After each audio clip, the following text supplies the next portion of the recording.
je le dis souvent, nous devons vulgariser les écrits de nos guides religieux. Absolument. Dans les écoles, parce qu'ils parlent sur plusieurs... Monsieur Wade, je pense que vous évoluez aussi beaucoup dans tout ce qui est développement personnel, donc ça doit vous intéresser. Peut-être vous n'avez pas lu le livre, mais par rapport... Énormément. Je n'ai pas lu, mais je suis très content.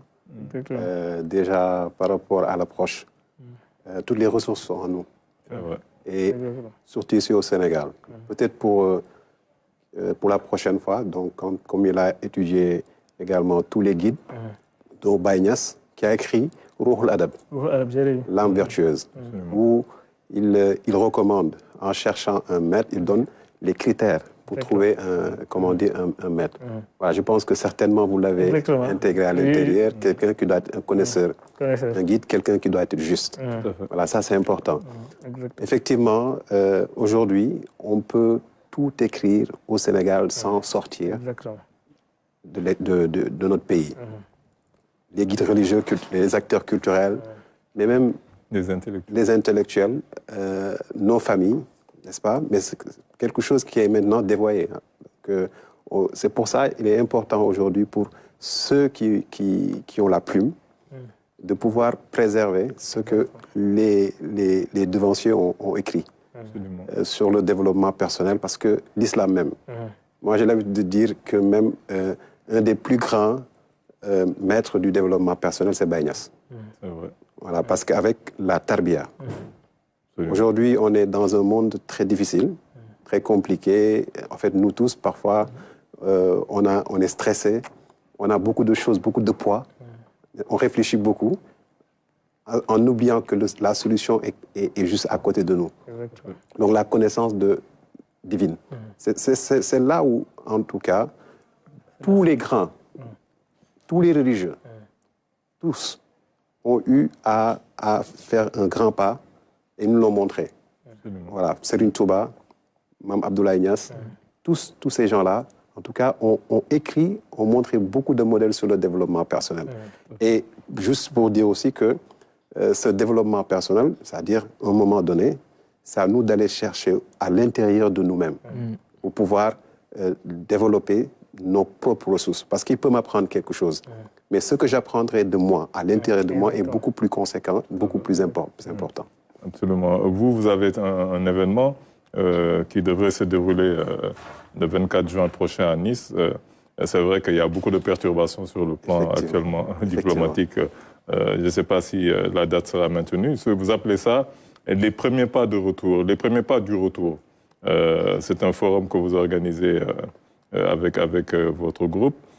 C'est quoi exactement les premiers pas du retour? On suppose que vous voulez vraiment conseiller à la diaspora de revenir. Voilà, déjà, on fait déjà les premiers pas de l'étudiant, nous, à l'étranger, depuis maintenant plus de 10 ans. Pour préparer ceux qui partent.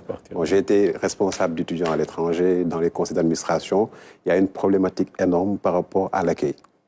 Un étudiant qui prend sa valise et part à l'aveuglette, qui arrive avec 200 000 francs, par exemple, ça ne peut rien faire. 500 euros, ça ne peut rien faire, et laisser à lui-même. Et donc, depuis 10 ans, on les prépare. Comment, une fois arrivés en France, qu'est-ce qu'ils vont faire, les premières démarches, etc. Maintenant, dans ce forum-là, à la fin, en conclusion, on leur dit, vous partez, mais pensez également au retour.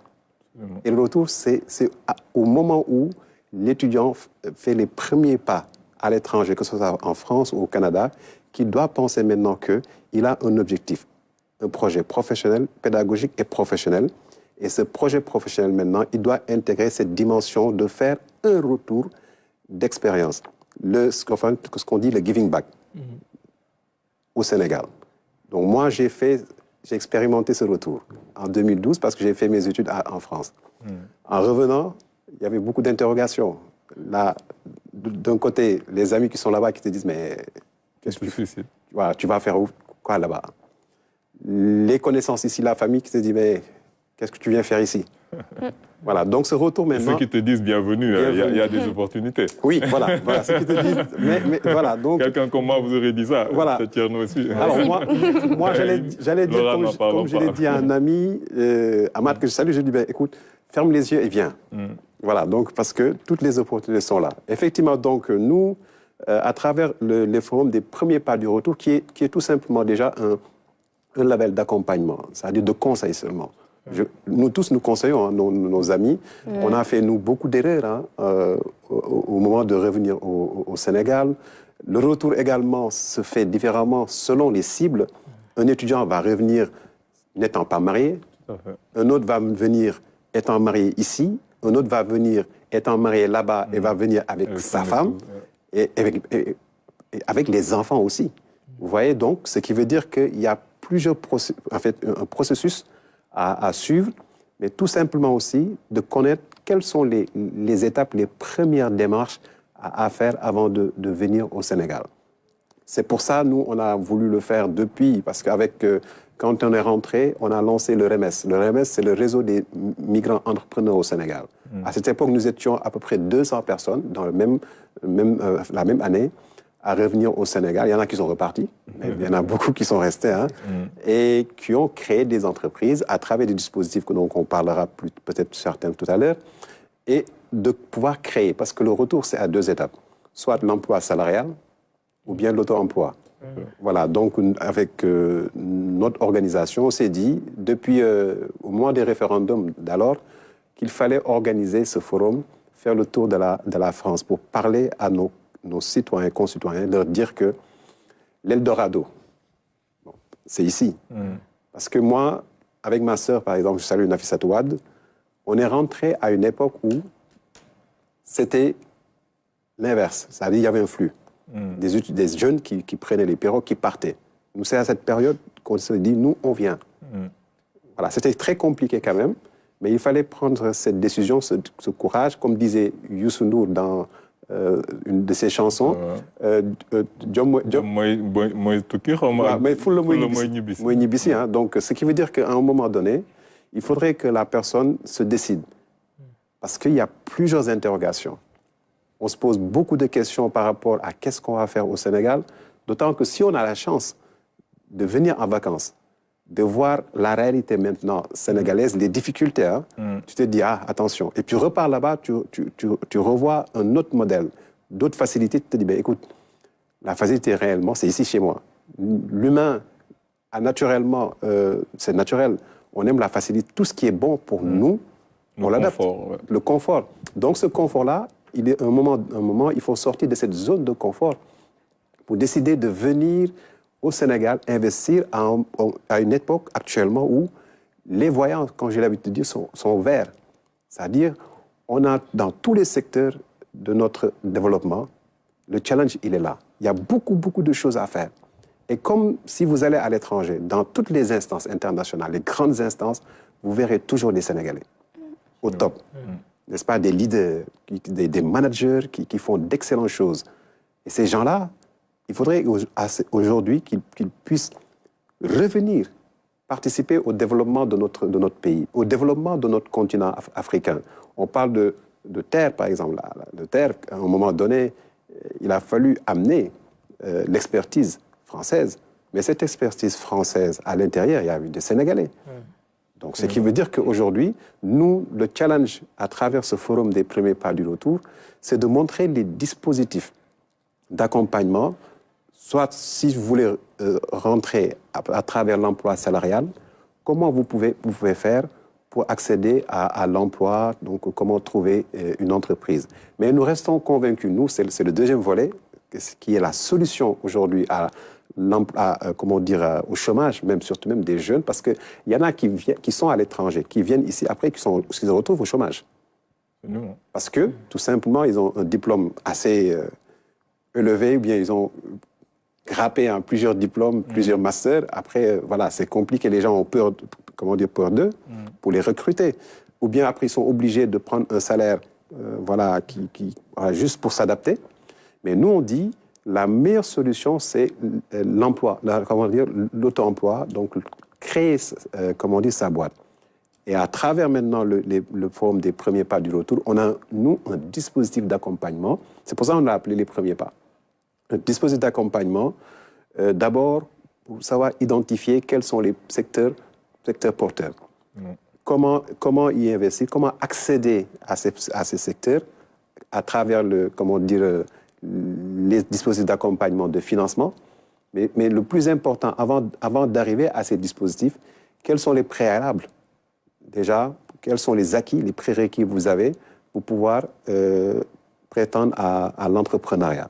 Donc, à ce niveau, on a des ateliers qu'on va organiser avec ces Sénégalais de l'extérieur, qu'on a déjà commencé. Hein, donc, on fait déjà des discussions. Récemment, dimanche dernier, on a fait le pré-forum en webinaire.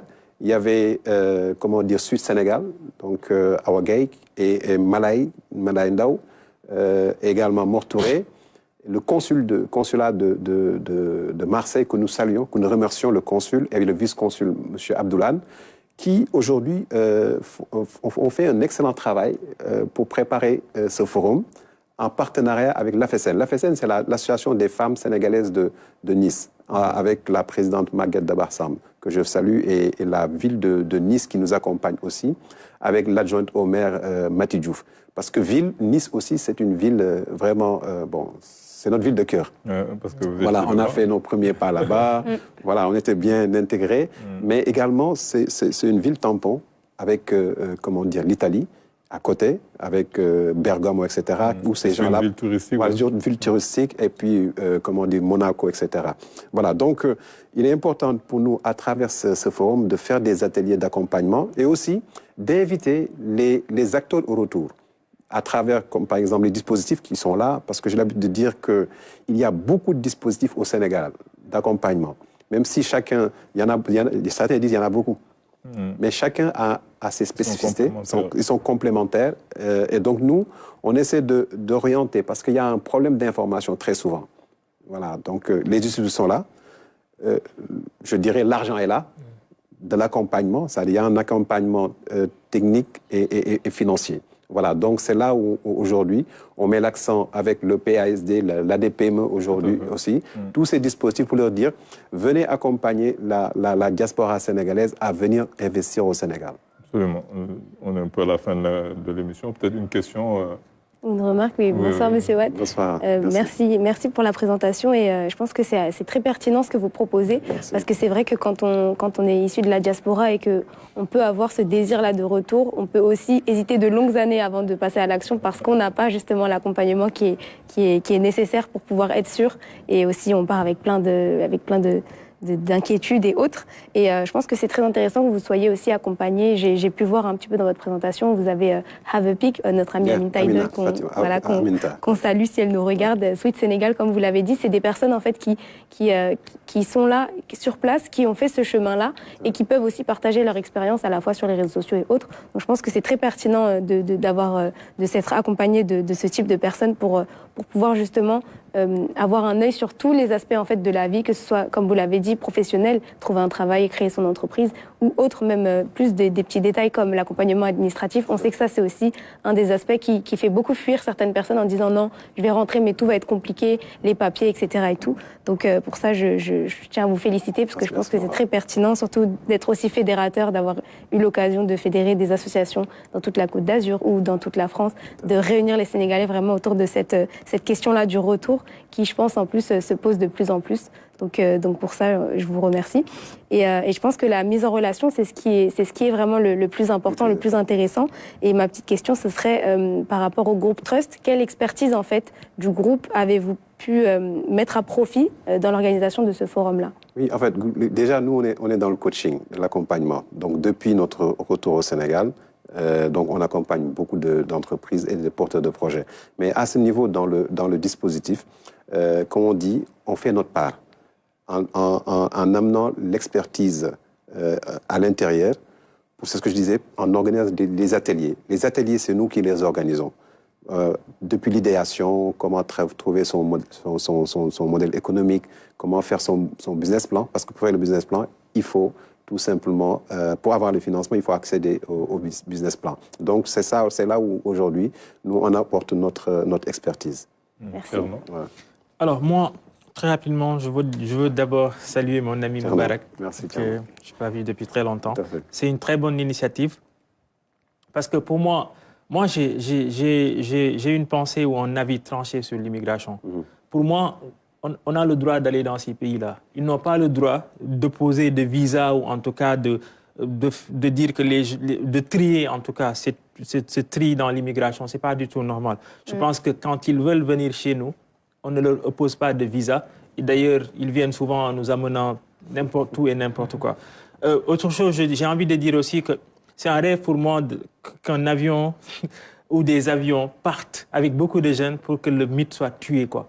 Quand ils iront là-bas, quand ils verront que ces pays se sont construits par des êtres humains et que l'intelligence est la chose la mieux partagée. On a un ingénieur qui est capable d'écrire. Donc, je pense qu'on peut être multitask. C'est dans notre ADN, nous, Africains, et nous avons tout le temps fait ça. Je pense que donc, c'est très important de travailler avec ces jeunes, ces communautés, pour leur faire comprendre que quand vous avez fini de glaner beaucoup de connaissances et de savoir en Occident, parce que c'est normal, revenez si vous avez l'opportunité de venir en Afrique et de participer à l'effort de développement. Et ma question surgit là exactement. Pourquoi pas ce forum du retour ne s'organise pas sur le continent? Alors, ça va s'organiser sur le continent parce que, comme j'ai dit tout à l'heure, il y a eu le webinaire. Ceux qui ont fait le webinaire sont ici. Ceux qui vont intervenir également sont d'ici. En fait, on ira, on montrait que nous sommes le modèle de réussite, de retour. Nous avions été, comme vous. Et je suis d'accord avec vous aussi. Et les gens qu'il faut convaincre de revenir, ils sont là-bas. Ils sont là-bas. Il faut aller les chercher. Je suis d'accord sur une chose, et j'ai l'habitude de le dire d'ailleurs. Maintenant, même les gens qui sont là-bas sont informés de ce qui se passe. Oui, mais quand même, l'information, nous, ce qu'on recommande d'ailleurs, c'est de venir régulièrement au Sénégal. Et j'ai l'habitude même de taquiner mes amis, ne vous mariez pas d'abord là-bas. Vous savez pourquoi? Parce que quand on se marie, on rallonge. On rallonge le délai de retour. Quand l'enfant arrive, c'est fini.